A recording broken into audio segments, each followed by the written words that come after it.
Motorsport Park.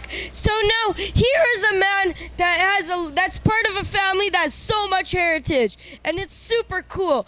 This is the third generation of Andretti. Now I'm here with Jarett. So how are you doing, Jarett? I'm good. How about yourself? It's great to be here with you. So now, to start off, tell us about this trophy that you just won. Bringing a lot of energy. Yeah, this is the first place AM trophy or class trophy we just won here in the Winter World and Military Motorsports McLaren.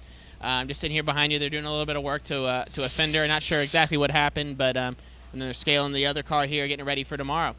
Well, that's so awesome and super cool. So now when you take the likes of people like Bruce McLaren or Niki Lauda or Enzo Ferrari, people who all drove and were started building, and then were getting into their cars, started building their own cars.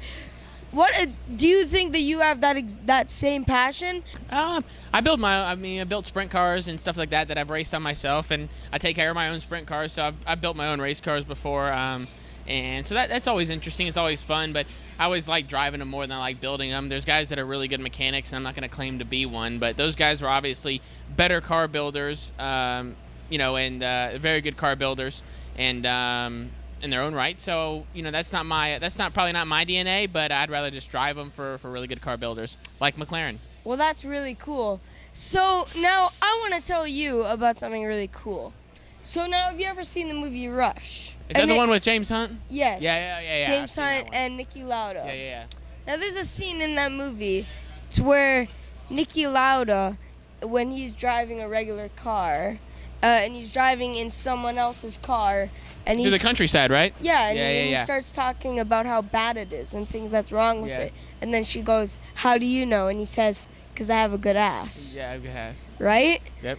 And he says that he's able to, feel the car. Yeah. So do you think you have that same connection with your cars? I think you have to. You have to give good feedback anymore.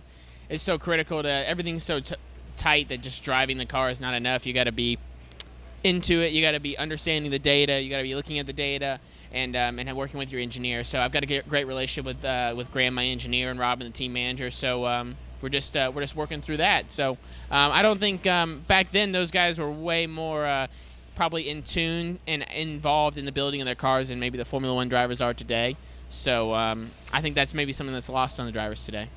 Now, youth need to be in this industry. They need to, drop the video games and pick up the wrench, pick up the welder kind of thing. So, what do you think about that? I mean, I agree with you. I just don't know. It's difficult to get people engaged into something. I think these sprint races like this, 50-minute, 60-minute, is good. I don't think 3-4 hour long races. I think rallycross stuff has done really well because it's been so short. I think incorporating more racing video games into their life and gritting into their world to get that crossover would be interesting as well. So, I think that there's ways to grab the youth, but obviously with the way that the economy is going now, there's more manufacturing jobs coming back. There's more people going to trade schools. The wages are going up. So hopefully that creates a spike that gets more people involved in the automotive industry and more race mechanics coming. So it's an overall social and cultural problem, and hopefully it changes with the economy. Absolutely. So now the difference between you and other drivers, like maybe Sam Fellows or Daniel Murat or people like that, is that they're already their own people. They're making their own fame. But now with you, you are your family members with big drivers like Mario Andretti and people like them. So you kind of have to be your own man kind of thing.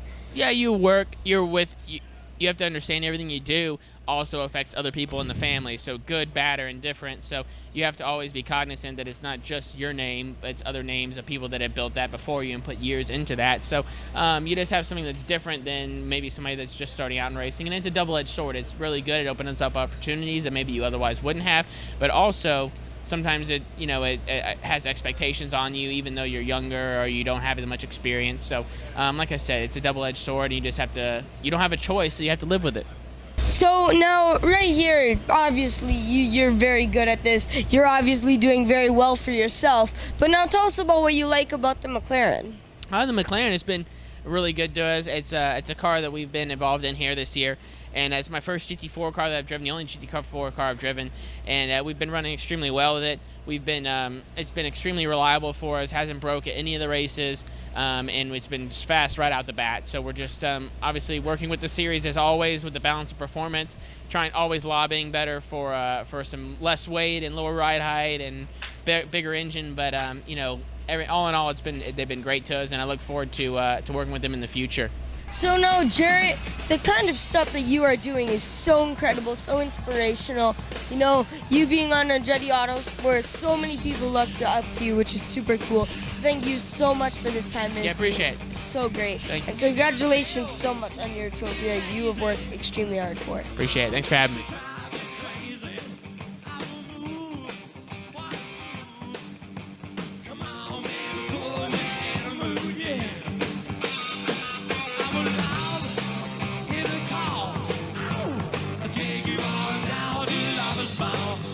Stay all night, feel it, I know it.